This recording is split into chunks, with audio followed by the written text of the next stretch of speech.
Bonjour à tous, aujourd'hui nous allons suivre un tutoriel pour remplacer un écran sur un iPhone 6S. Donc l'écran se compose de la vitre et du LCD. Les deux sont assemblés ensemble en usine, donc vous ne pouvez pas changer l'un sans l'autre, donc la vitre et le LCD.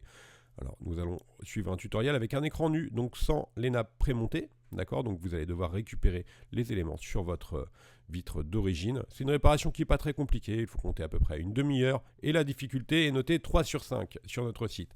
Pour réaliser ce tutoriel, vous aurez besoin bien sûr d'un kit d'outils, voilà les outils que nous avons spécialement sélectionnés sur le 6S. N'oubliez pas enfin que que vous bénéficiez de 10% de remise avec le code YouTube directement sur notre site internet. Pour suivre ce tutoriel, vous aurez besoin également du patron d'aide au montage. On va noter l'emplacement de toutes les vis et de tous les éléments que l'on va enlever pour réaliser ce tuto. D'accord, donc c'est simple, hein. Il y a des codes couleurs, des chiffres et des lettres afin de ne pas se perdre lors du démontage. Il y a pas mal de vis, vous allez voir. Et également, vous retrouverez au dos les conseils de montage. Donc voilà, ce patron, il est offert avec votre commande. Vous retrouverez également en option sur la fiche produit le pack premium qui, en plus de comprendre les outils, va également comprendre un patron adhésif pour pouvoir poser vos vis sans les perdre. Et également un livret de réparation qui va vous indiquer toutes les réparations possibles sur votre 6S. Voilà, bien sûr. Tous ces éléments sont disponibles sur notre site internet. Vous retrouverez tous les liens directement en commentaire de la vidéo. Alors, on reprend l'ensemble des réparations. Enfin, n'oubliez pas le code YouTube qui vous permet de bénéficier de 10%. Allez, on va commencer tout de suite maintenant le tutoriel. La première étape, on va ouvrir l'iPhone, bien sûr. Alors, avant toute réparation, n'oubliez pas d'éteindre votre téléphone et de retirer la carte SIM. Retirer la carte SIM, en l'occurrence, c'est facultatif. Alors, à l'aide du tournevis Pentalobe qui est en forme d'étoile, on va enlever les deux vis Pentalobe, donc qui sont notées A1 et A2 sur notre patron d'aide au montage. Voilà, elles ont des empreintes spécifiques et ce sont les seules. Donc, on va pouvoir mettre notre tournevis Pentalobe de côté. Maintenant, on va enlever l'écran. Alors, une petite nouveauté sur le 6S, l'écran, il est légèrement collé. On va voir ça tout de suite. On va placer la ventouse juste au-dessus du bouton Home et on va tirer la ventouse vers nous afin de créer un point d'insertion pour le levier. Donc on tire la ventouse et ensuite on va glisser le levier en plastique pour décoller le contour de l'écran. Alors en fait il n'est pas collé, c'est juste du double face qu'ils ont mis. Un petit scotch double face, on va le voir. Si votre vitre est cassée avec votre écran, vous avez reçu un sticker. Donc vous positionnez tout simplement votre sticker sur la vitre afin que la ventouse puisse adhérer correctement. Voilà, donc on va passer notre levier sur tout le contour, on ne fait pas le haut. Et vous allez voir, il y a un scotch double face qui est très fin, qui maintient un petit peu l'écran. Maintenant on va tirer vers nous, donc on décale un petit peu, ce qui est clipsé en haut. Voilà. Ensuite, on n'a plus qu'à relever l'écran. Attention, pas à plus de 90 degrés, l'écran est toujours relié à la carte mère. On va déconnecter les nappes de l'écran. On va, pour ce faire, enlever les vis qui sont notées de B1 à B4. Il y a 4 vis qui maintiennent la plaquette de l'écran, qui, elle, est notée dièse 1 sur le patron des deux montages. Et on a un accès direct aux nappes de l'écran. Alors, petite nouveauté par rapport au 6, il y a une nappe en moins, car la nappe du bouton Home est intégrée à celle de l'écran. On enlève donc les 3 nappes, le tactile, la caméra avant et le LCD. Utilisez surtout une spatule en nylon ou un élément en plastique pour le retirer, surtout pas d'éléments en métal. Maintenant, l'écran est enlevé, donc on va s'intéresser à la partie écran. Sur le haut de l'écran, là où vous avez le buzzer, donc l'écouteur de l'oreille, qui est maintenu par une plaquette qui elle-même est fixée avec 3 vis notées de C1 à C3. Ce sont des vis cruciformes. Voilà, on va retirer maintenant le support métallique, on le ramène vers nous pour déplier la nappe de la caméra avant, et là on a un accès direct au haut-parleur interne, donc le buzzer, ce qui vous permet d'entendre vos correspondants en communication. Maintenant on va décoller la nappe de la caméra avant en utilisant la pincette. Alors vous inquiétez pas, il n'y a pas de risque spécifique par rapport à ça. L'écouteur, donc la plaquette de l'écouteur, vous la maintenez toujours. Vous allez voir, elle est maintenue par des petits adhésifs. Et là, on enlève le micro d'ambiance qui est couleur cuivre. Voilà, lui il est un petit peu plus collé, mais on passe la pincette dessous et ça s'enlève sans trop de difficulté. Maintenant, on a libéré la nappe de la caméra avant, donc qui comprend également les capteurs de proximité, luminosité et un micro d'ambiance. Alors voilà, notre plaquette, elle est toujours fixée. Maintenant, on la laisse. On va retirer les vis notées en bleu sur le patron d'aide au montage, donc les vis de E1 à E8, en gardant la plaquette de l'écouteur. Pareil, ce sont des vis cruciformes. Tout ça pour retirer la plaquette de l'écran qui protège le LCD. Alors vous allez voir sur le 6S, il y a deux plaquettes métalliques. Une en dessous qui est pour le 3D Touch et celle-ci qui est pour protéger l'écran. Alors, là, on va enlever les scotch noirs. En fait, ça n'a aucune importance. Vous pouvez les enlever soit avec précaution ou sans précaution. C'est juste des témoins d'ouverture. Voilà, donc cette plaquette a fait tout le tour de la plaquette de l'écouteur, d'accord, qu'on a maintenu tout à l'heure avec le doigt.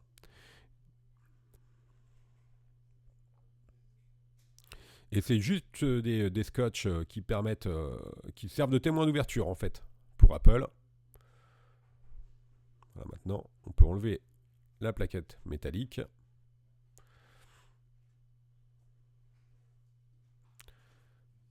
Et de même, l'écouteur, il est toujours maintenu par des stickers. Donc on va enlever les stickers, le scotch, voilà. Également, c'est des témoins d'ouverture. Alors, sur le 6S, ils ont mis pas mal de double face, etc. etc. Pourquoi? C'est tout simplement pour améliorer l'étanchéité du téléphone. Alors, il n'est pas étanche, mais c'est pour améliorer l'étanchéité. Maintenant, on va s'intéresser à la partie basse et à la partie du bouton Home. On enlève les vis notées D1 et D2.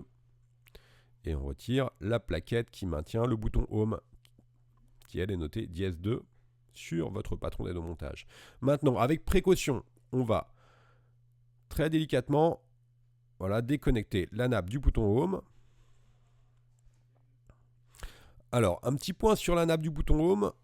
Voilà, maintenant on la décolle. Alors, elle n'est pas très bien collée. Et heureusement, parce que votre nappe du bouton Home, vous devez la récupérer. Et elle est propriétaire à votre iPhone. Donc, si jamais vous la cassez, eh ben, vous perdrez à jamais la fonction Touch ID. Donc, vraiment, faites très attention à cette nappe. Le Touch ID, c'est la reconnaissance digitale. Hein. Voilà. Maintenant, on va enlever le bouton Home. Alors, il est légèrement collé. On va faire un appui, comme si vous appuyez sur le bouton central, sur le bouton Home. On fait un appui, ça va le décoller. Avec la pincette, on le récupère de l'autre côté, tout simplement. Alors, aucun problème, hein, il recollera très facilement sur votre nouvel écran. Ça ne pose pas de souci, mais vraiment, manipulez cette nappe avec précaution. Alors, il n'y a pas de risque, car en fait, la nappe, elle n'est pas collée. La nappe Home, elle n'est pas collée sur le châssis, donc normalement, il n'y a aucun risque. Voilà, maintenant on a fini le remontage, on va s'intéresser le démontage, on va s'intéresser au remontage en repositionnant bien les petits clips de l'écran. Alors, les clips que nous on va repositionner, donc ça c'est à gauche c'est notre nouvel écran et à droite notre ancien. Normalement, vous ne devrez pas le faire. Ça dépend des versions, quand est-ce que vous allez acheter votre écran. Certains, donc nous là c'est au tout début, on a pris cet écran chez notre fournisseur au tout début de la sortie du 6S. Donc les écrans étaient livrés sans les clips que l'on enlève et que l'on remet, d'accord. Mais il y a fort à parier que si vous regardez cette vidéo en 2016 par exemple, les clips seront intégrés, ce sera marqué de toute façon sur la fiche produit. S'ils n'y sont pas, vous suivez notre tutoriel. Nous, on a enlevé les clips, donc ils sont collés. Donc là, on vient de faire le clips de la caméra avant. Là, on fait le clips des capteurs de proximité. D'accord. Et là, vous avez un petit filtre blanc également. Là, sur les capteurs de proximité. Donc, il faut récupérer ce petit filtre et le repositionner sur votre caméra. Alors, faites bien attention quand vous allez acheter votre écran. Regardez si c'est un écran qui est livré avec les clips et les petits éléments ou sans les clips. En général, au tout début de la sortie des téléphones, ils sont livrés sans, et après, ils sont livrés avec. Donc là, on va récupérer également le support de l'écouteur, le caoutchouc de l'écouteur, pardon, qu'on positionne sur notre nouvel écran, qui est à gauche.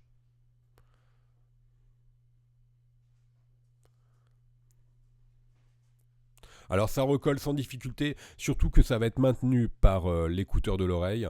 Donc ça sera vissé. Et si jamais vous faites une petite erreur à ce niveau-là, il y a une petite partie métallique là, donc il faut bien la refixer. Si jamais vous faites une erreur à ce niveau-là, vous n'arriverez pas tout simplement à remettre votre écouteur correctement. Mais bon, faites quand même attention, parce qu'il y a les capteurs de proximité, luminosité, etc. Si vous ne remettez pas très bien ces petits éléments, ça peut poser problème ensuite. Mais c'est très facilement, vous pouvez très facilement résoudre ce genre de problème par la suite. On enlève, bien sûr, le film de protection de notre nouvel écran. Bon, ils m'ont rajouté des autocollants, on enlève les autocollants. On va commencer par remettre notre bouton Home d'origine. Donc là, vous ne pouvez pas vous tromper. Il y a des détrompeurs, hein, vous voyez là, juste à gauche de la nappe Home. Maintenant, on refixe le bouton Home.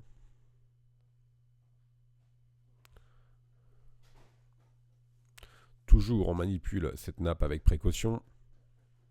Alors honnêtement, il y a très peu de risques que vous les cassiez, elle n'est pas collée. Mais voilà, mieux vaut prévenir que guérir. Sachez que si vous cassez la nappe de votre bouton Home, vous allez perdre à jamais la fonction Touch ID de votre téléphone. Et ça peut également poser des problèmes après, lors des restaurations ou des mises à jour de l'iOS.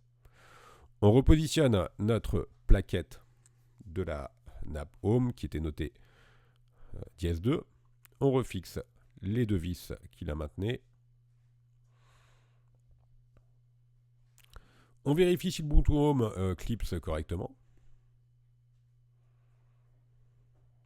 Et maintenant, on va repositionner notre plaquette métallique qui était maintenue par les vis notées de E1 à E8.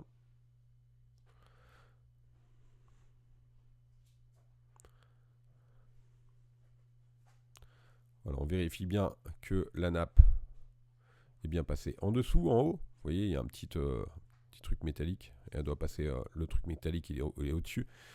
Et elle doit passer en dessous après, la nappe. Donc la partie noire de la nappe doit passer en dessous. On va refixer la plaquette. Donc vous avez vu, c'est pas très compliqué. Pour ceux qui ont déjà fait l'iPhone 6, c'est vraiment très très similaire. Mis à part les autocollants, les scotch qu'il y a en plus sur la plaquette de l'écouteur. C'est vraiment similaire. Et autre nouveauté, la rallonge de la nappe Home qui était existante sur l'iPhone 6. Maintenant, elle est intégrée directement à l'écran. Donc il y a une nappe en moins. Maintenant, on va repositionner la caméra FaceTime en commençant par le micro d'ambiance. Donc le micro d'ambiance, c'est l'élément que vous voyez de couleur bronze. Là, pareil, juste au-dessus, vous avez un petit trou sur la nappe qui va correspondre à un picot sur le châssis de l'écran. Donc c'est pareil, vous ne pouvez pas vous tromper. Ensuite, on va refixer nos capteurs, luminosité, proximité, etc.